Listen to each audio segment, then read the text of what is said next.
నలుగురు మరణించారు. బుధవారం కడపలో ఒకరు, గురువారం కాకినాడలో మరొక బాలిక కరోనాతో మృతి చెందడం ఆందోళన కలిగిస్తా ఉంది.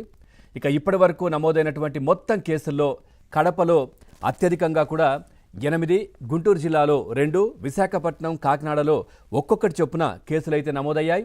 విశాఖపట్నంలో 1, గుంటూరు జిల్లా మంగళగిరి ఎయిమ్స్లో 2 కేసులు హోమ్ ఐసోలేషన్లో ఉండగా మరో 2 ఆసుపత్రిలో చికిత్స పొందుతున్నారు. మరో 3 కోలుకొని ఆసుపత్రుల నుంచి డిశ్చార్జ్ కూడా అయ్యారు.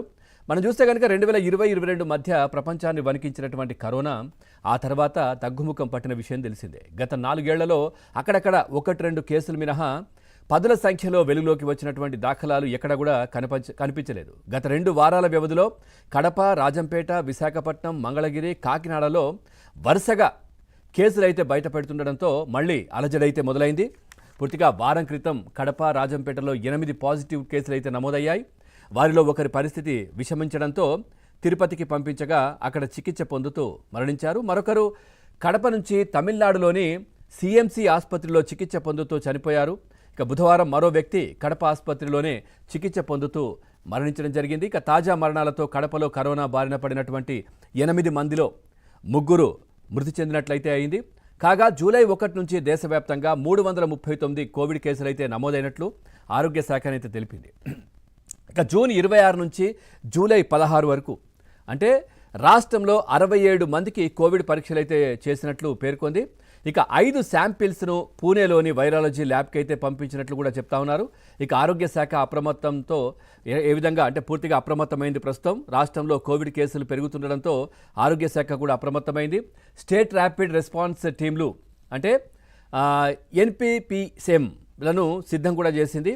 ఈ బృందాలు పాజిటివ్ కేసులు నమోదైనటువంటి ప్రాంతాల్లో పర్యటించేలా కూడా ఏర్పాట్లు కూడా చేస్తూ ఉంది. అలాగే జిల్లాలో అత్యవసర ఏర్పాట్లు చేసుకోవాలంటూ కూడా ఆదేశాలు జారీ చేయడం జరిగింది. అట్లాగే బోధనాసుపత్రుల సూపరింటెండెంట్లను కూడా ప్రతి చోట కనీసం 10 బెడ్స్ ఉండేలా కూడా ఐసోలేషన్ వార్డులు కూడా సిద్ధం చేయాలంటూ కూడా సూచించింది. చాలా అప్రమత్తమైంది రాష్ట్ర ప్రభుత్వం కూడా. కోవిడ్కు సంబంధించినటువంటి కిట్లు కావచ్చు, మాస్కులు, ఇతర వైద్య పరికరాలు సమకూర్చుకోవాలంటూ కూడా ర్యాపిడ్ టెస్టులు చేసేందుకు ఏర్పాట్లు చేసుకోవాలంటూ కూడా ఆదేశాలు ఇచ్చింది. అట్లాగే దీర్ఘకాలిక సమస్యలు ఉంటే మరింత జాగ్రత్తగా ఉండాలంటూ కూడా చెప్తా ఉన్నారు. కరోనా కేసులు పెరగడంతో ముఖ్యంగా బీపీ, షుగర్ వంటి దీర్ఘకాలిక సమస్యలున్న వారు మరింత జాగ్రత్తగా ఉండాలని ఆరోగ్య శాఖ కూడా సూచించడం జరిగింది. 2 వారాల వ్యవధిలో చనిపోయినటువంటి 4 కూడా ఈ సమస్యలు ఉన్నట్లు గుర్తించినట్లు పేర్కొంది. కడప నుంచి తమిళనాడులోని సిఎంసికి వెళ్ళిన అక్కడ చికిత్స పొందుతూ మరణించిన వ్యక్తికి కూడా నిమోనియాతో పాటు ఇతర అనారోగ్య సమస్యలు ఉన్నట్టు కూడా గుర్తించింది. అలానే తిరుపతి, కడపలో మరణించినటువంటి 2 కూడా ఒకవైపు షుగరు, బీపీ, ఇతర అనారోగ్య సమస్యలు ఉన్నట్లు వైద్యులు చెప్పారు. అంటే కొంచెం అనారోగ్య సమస్యలు ఉన్నటువంటి వాళ్ళైతే జాగ్రత్తగా ఉండాలి. ముఖ్యంగా ఇప్పుడు చూసాం మనం కాకినాడలో మరణించినటువంటి పాపకు కూడా కిడ్నీ సంబంధిత సమస్యలు ఉన్నట్లు గుర్తించారు. షుగర్, బీపీ ఉన్నవారికి జ్వరం, జలుబు, దగ్గు, శ్వాస సంబంధిత సమస్యలు తలెత్తితే వెంటనే ర్యాపిడ్ టెస్టులు చేయాలంటూ కూడా ఆరోగ్య శాఖ ఆదేశించింది. ఈ విధంగా పూర్తిగా కూడా అప్రమత్తమైంది రాష్ట్ర ప్రభుత్వం, ఆరోగ్య శాఖ కూడా.